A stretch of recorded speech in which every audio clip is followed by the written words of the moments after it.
Hi and hello there, collective. Welcome new subscribers, returning Istam buyers. Thank you sa inyong walang sawang love and support for me. At kung di niyo pa alam, meron pa tayong other channel. Link is down below sa ating description box. If interesado, click lamang yung link na yun para kayo mapunta there. At araw-araw ay nag-upload tayo ng collective readings for all signs doon. At yun yung wala tayong gender dito. So, lalaki, LGBT, lahat ay welcome. Pwede rin pong iswitch yung mga roles dahil possible talaga magkapalit-palit kasi general reading ito. At the end of the day, lahat ay may free will na pwede niyong gamitin anytime, anywhere. So, yun nga mga babes, no? Ito ay part 2 ng ginawa natin, no? Yesterday afternoon. No? Actually, dapat iba, no? Yung ating concept na gagawin ngayon. Pero kasi, nakuha tayo dito, no? Ng heavy message, no? Na mukhang there's more pa, no? Na gustong sabihin sa inyo ang inyong person, no? So, mukhang bukod dun 'no, sa ating nahagip na yesterday afternoon 'no, ay posibleng meron pa siyang mga gusto ritong sabihin sa inyo 'no, parang hindi natatapos, 'di ba? Eh, ba't kaya hindi na lang sila yung magsabi, "Hindi ako." Inutusan. So yun nga 'no, just take only what resonates 'no, but however, ito yung nasa thoughts 'no, and mga words na gustong iparating sa'yo ng iyong person. Okay, sorry for that short commercial mga babes, no? I need to answer lang the call. So, let's go ahead, no, and check this iba pang mga informations para sa inyo, no, galing sa inyong person. So, definitely, ito yung there's more, parang energy ng wait, there's more. There's more pa daw na sasabihin ang iyong person. So, let us see. Archangel Michael, tell me about this. Ano pa yung gustong sabihin ng person ni Collective kay Collective? Just take only what resonates, sweetheart, okay? But more likely, this is the real time. This is something here na gusto nyo talaga ritong sabihin sa inyo. And kahapon, no, nakita natin nagagawa nga ng movement, di ba, ang iyong person, no? So, maaaring makakuha pa tayo ng iba pang informations bukod sa mga gusto niya pang sabihin sa iyo. So, Meres, okay. Di ba? Mabilis nating na-catch 'no, kasi nga mga babes 'no, yung person mo ay feeling ko ang dami-daming gustong sabihin sa'yo. Tagal niyo siguro talaga 'no, na hindi talaga nag-usap 'no, talagang as in patay yung communication ninyo 'no, kaya ganito na lamang 'di ba? So let us see the first message, we've got the Six of Cups, yan, eh, naalala ko lahat ng mga memories natin, especially yung mga happy moments natin together. Mas naluluha ako, mas nagiging sentimental ako, and naiiyak ako kapagka naalala ko yung ating mga memories together. So yeah, this person right here wants that memories, no, to come alive at gumawa kayo ng bagong memories as what I'm picking up from this Six of Cups energy. But yeah, nagiging emotional talaga siya diyan, 'no? So, kapag naalala niya ang inyo ritong mga memories, 'no, kaya siya ay naiiyak or naluluha, 'no? So, mga babes, 'no, happy memories yung parang hinahanap-hanap niya at gusto niya ulit, 'no, na magkaroon kayo ng mga new happy memories, 'no, na gagawin. Knight of Coins energy, speaking of ang tagal niya talagang nawala, 'no? Knight of Pentacles energy is an indication right in here 'no, na, talagang pabalik siya rito 'no, at nakikita natin dito yung pure intention niya 'no. So, the message that I'm picking up right here 'no, is that I'm coming back, babalik ako ano't ano man yung mangyari ano. And for some reason 'no, kung naaalala ko at tama yung naalala ko, nakuha rin natin ito kahapon. Okay, so lumabas na naman ulit 'no, kasi nga itong person na 'to 'no, this time very sincere na yung kanya ritong mga nararamdaman 'no, for you guys 'no, and nakikita kong walang bahid ng kasinungalingan, ano man yung mga mensahe niya 'no, since yesterday 'no, and up until ngayon 'no. So this person right here wants to tell you na nagbago na ako, babalik ako at sana kuha ako ng isa pang pagkakataon sa'yo, 'yan 'no. So, parang handa na siya rito mga babes 'no, na panindigan ano man 'no, yung kanya ritong mga pagkukulang sa inyo 'no, at pagbayaran ang lahat ng kanyang mga naging kamalian Sa'yo 'no. Definitely this person right here 'no, sinasabi rito na nagbago na daw siya, na 'di ba may tawagan kayo nito 'no, baby, bebe, kung ano man 'yan. Beb, asawa ko, mahal ko, whatever, Kaya kung sino man 'tong energy, I just heard love, 'yan. Baka yung ibang tawagan ninyo nitong tao na 'to ay love, 'yan 'no. Pero this person right here 'no, pabalik na raw siya rito, 'yan 'no. Definitely hihingi siya rito ng another chance with you. Another message 'no, from the Six of Cups to the Seven of Cups energy 'no. Okay, karugtong noong ating Knight of Pentacles energy, Seven of Cups. Hindi ko man alam kung ano yung isasagot mo at hindi ko man alam kung ano yung saloobin mo para sa akin.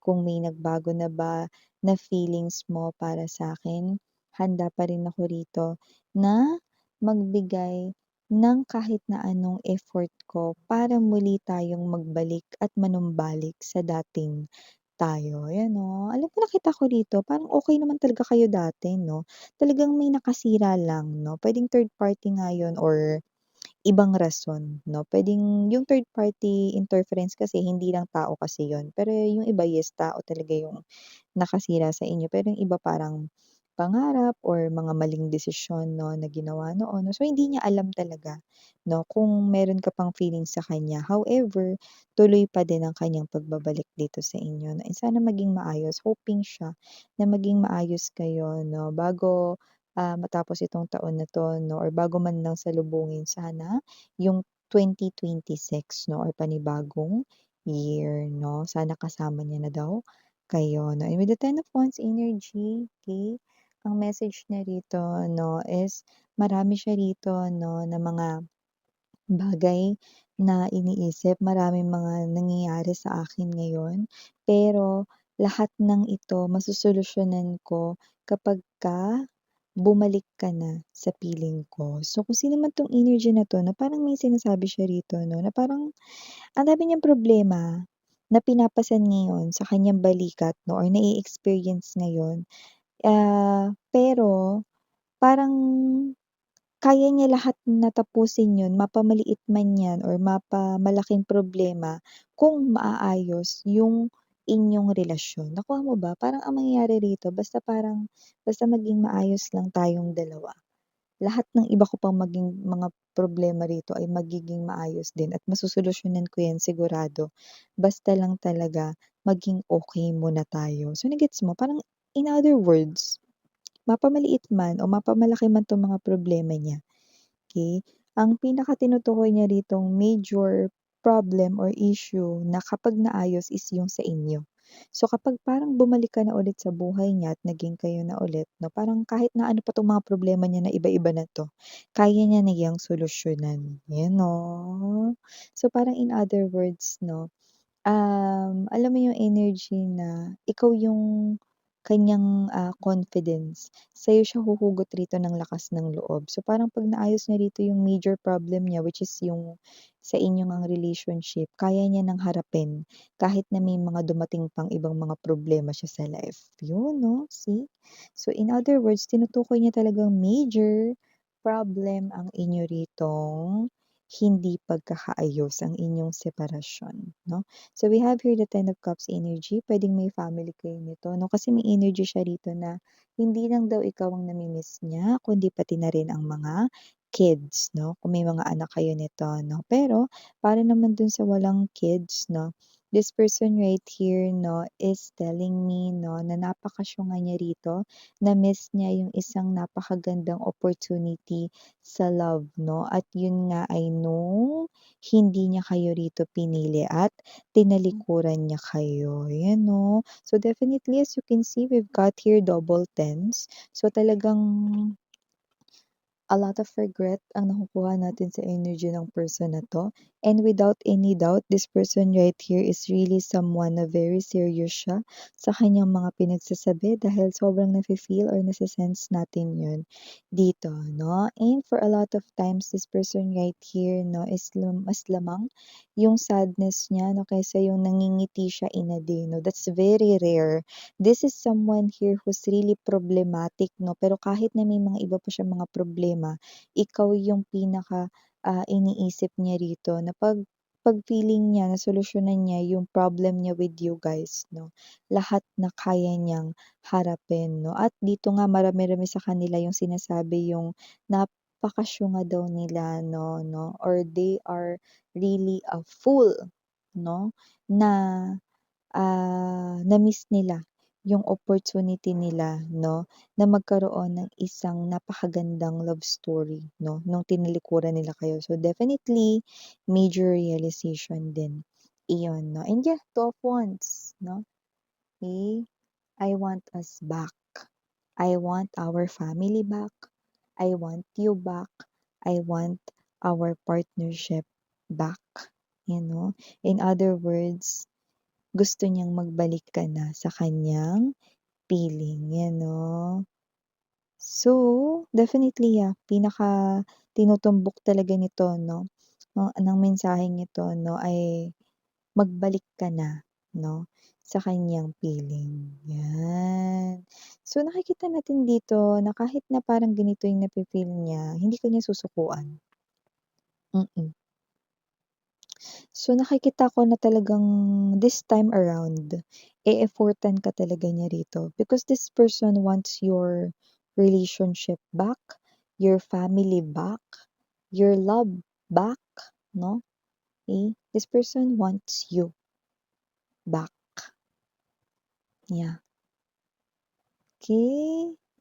So, let us see 'no, kung ano pa yung iba niyang gustong sabihin sa inyo.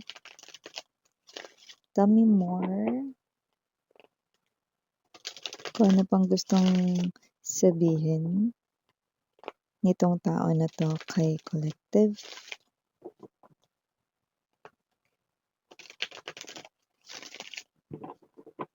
Okay.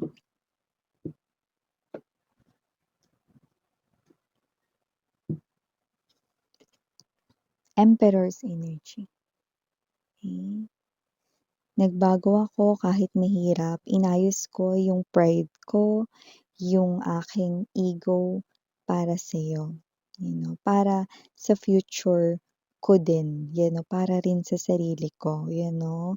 So, nakikita ko rito na talagang nag-improve siya, hindi lamang sa kanya ritong pagbabago emotionally, mentally, kundi nag-mature din siya rito 'no, when it comes to his or her work, especially in saving money 'no. Mababanggit niya rin sa'yo 'yan, okey? Talagang nagpursige siya rito na iangat rin yung pamumuhay niya. So, nakita ko rito na hindi hindi naman siya yung ano, klase ng energy na talagang as in mayaman or sumakses na talaga sa life na matuturing 'no. Pero dito nakita ko na may pagbabago 'no, sa kanya ritong pinansiyal. So, nakita ko dito na mas nakakapag-ipon na siya, mas nagiging mature na siya rito 'no, at mukhang marunong na siyang mag-handle ng financial, yun yung nakikita natin dito 'no. And, pinaka nakikita natin dito is sinasabi niya rito na tinanggal niya yung ego niya at yung pride niya rito 'no, para rin sa pangarap niya at yung pangarap niya ay walang iba kundi ikaw, sweetheart, you know. Ta's alam mo yung alingaw-ngaw 'no, na nandito na tayo sa second part ng gusto niyang sabihin pero naririnig-rinig ko pa rin dito yung magbalik ka na sa aking piling. So, definitely this person really wants you back, 'no? I want you back, ganun yung sinasabi niya. King of Coins energy, yeah, this person right here is someone na this time magiging faithful na ako, hindi lamang sa'yo kundi sa mga pangako ko para sa'yo. Yan 'no, maaaring may mga pangako na napako siya dati, pero hindi na daw yun ngayon 'no. So, miss yan, totoo ba yun? Yeah, that's part of the growth and that's part of the changes na nangyari sa kanya. So, the cards are telling me that it's confirmed. It's a yes. Okay? Ace of Cups energy. I love you. Okay? And aside from I love you, I'm sorry of not realizing, okay, na nasa harapan na pala niya yung true love. Pinakawalan niya pa. Yeah. Okay? Definitely, this person here is holding a lot of regrets, no?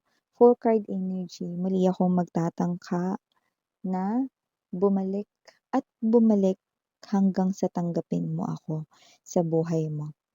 Yan, no? Definitely with the number 0, ita-try niya at ita-try niya at paulit-ulit niyang ita-try 'no, na magbalik at bumalik 'no, sa inyo. So, nakikita natin dito that this person really sees you as a star kahit wala yun dito 'no, pero pangarap niya kayo. Pangarap niya talaga kayo rito. At kung di ako nagkakamali, we've got the star yesterday 'no. So, this person is really trying 'no, na talagang magkabalikan kayo 'no, with all his or her might 'no. We have here the King of Swords in reverse 'no. This is another confirmation na talagang nakababa na yung ego niya. This person right here is not someone here 'no, na hindi na mabilis magalit 'no, hindi na rin maikli yung pasensya niya rito 'no, at understanding, marunong ng makinig 'no. So, ang mensahe niya rito 'no, this time, hindi ko na paiiralin yung pagiging mabilis kong magalit. Pakikinggan muna kita at iintindihin ko yung sinasabi mo bago ko mag-react or magsalita. So, definitely, this person right here 'no, tingin ko magkakaroon na kayo ng heart-to-heart conversation or pag-o-open sa isa't isa 'no, maayos na komunikasyon na yung magkakaroon kayo nito 'no, kapag inallow mo siya 'no, na bumalik sa life mo 'no. However, ang ating reading 'no is about your person, ano pa yung gusto niyang sabihin sa'yo, and this is what it is 'no. So, your person is really very decisive, nakapagdesisyon na talaga siya rito, okay. This person, no turning back yung nakikita ko sa kanya. So, ito ay moving forward talaga 'no, para i-win ulit ang iyong heart at ang iyong trust 'no. So, we have here the Page of Cups, definitely an energy of someone na excited siya 'no, na gumawa ng mga panibagong plano 'no. At yun nga na may mga plano kayo or mga pangako siyang hindi natupad dati 'no. So, if you will allow him or her 'no, gagawa kayo ulit ng bagong plano and sisiguraduhin niya na this time siya mismo 'yan 'no. With this painting tools, doesn't have to be na siya ay creative or, magaling sa arts or magaling sa drawing ha. Ibig lang sabihin nito, this person will take charge 'no, to make sure na yung mga pangarap ninyo ay hindi lang basta magiging drawing kundi talagang 'yan ay mangyayari 'no. This person will plan, this person will create, okay, and this person will execute or i-implement niya yung mga plano niyo together 'no. I just heard structure, so definitely this person will build structure like a legacy 'no, a strong foundation sa inyong yeah, up until now 'no, I'm hearing 'no, this person here, alam mo yung tone is malungkot 'no, and this person here, magbalik ka na sa'kin. This person here wants you back talaga. Okay? Kahit na nandito na tayo 'no, sa iba pang mga messages 'no. For the bottom of the deck, we've got the Ace of Wands. I really want a passionate new beginning sa ating dalawa. That's what this person here is trying to say. Temperance energy, naniniwala ako na we belong together, na tayo talaga para sa isa't isa. Nakikita ko rito, kaya gagawin ko ang lahat upang manalo dito sa labang ito. In other words, ilalaban ka niya, ilalaban niya yung feelings niya dito, no? And ito yung klase ng energy na alam niyang hindi magiging madali. Lalo na kung yung iba sa inyo napalayo na talaga yung loob niyo sa kanya, which is yes, no? Nakita ko yun dito and aminado naman siya. Alam mo, ita-title ko na lang talaga 'to 'no, kasi ang pinakagusto niya talagang sabihin sa lahat ng ito 'no, lahat naman ito gusto niyang sabihin sa inyo. Pero ang pinakatinutumbok talaga is magbalik ka na sa aking piling. Yeah, definitely. So yeah, for the other clues aside from yesterday 'no, may mga initials din tayo dito, shall we?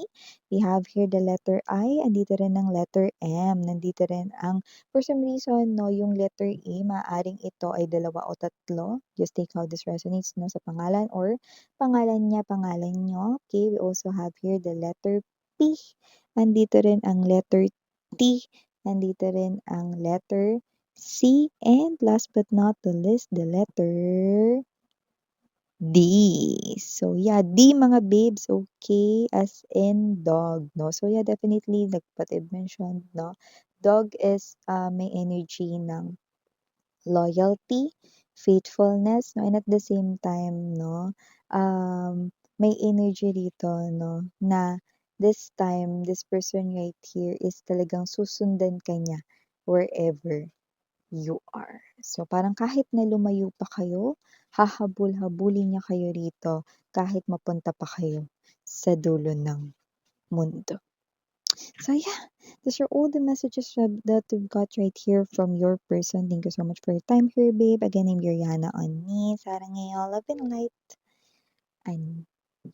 Annyeong.